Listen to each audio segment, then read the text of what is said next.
Hello mga kasawsaw! Welcome back to my YouTube channel. For today's video mga kasawsaw, pag-uusapan po natin ang trending na si Diwata. And of course, pag-usapan natin si Alvin TV dahil nga marami siyang basher. And of course, I really wanted to share about my own side also. So si Alvin TV guys, sa mga hindi nakakilala, siya po ay isang vlogger.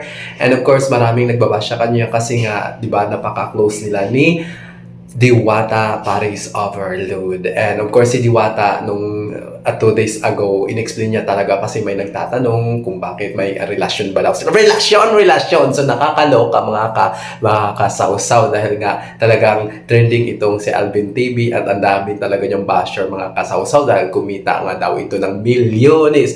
Alam niyo mga kasawsaw sa mga taong mga ganoon, mga bagay na yun, bakit hindi na lang sila mag-focus sa sarili nila kung paano nila i-unlad or iangat ang kanilang mga sarili dahil tayo may kanya tayong diskarte sa buhay. Diskarte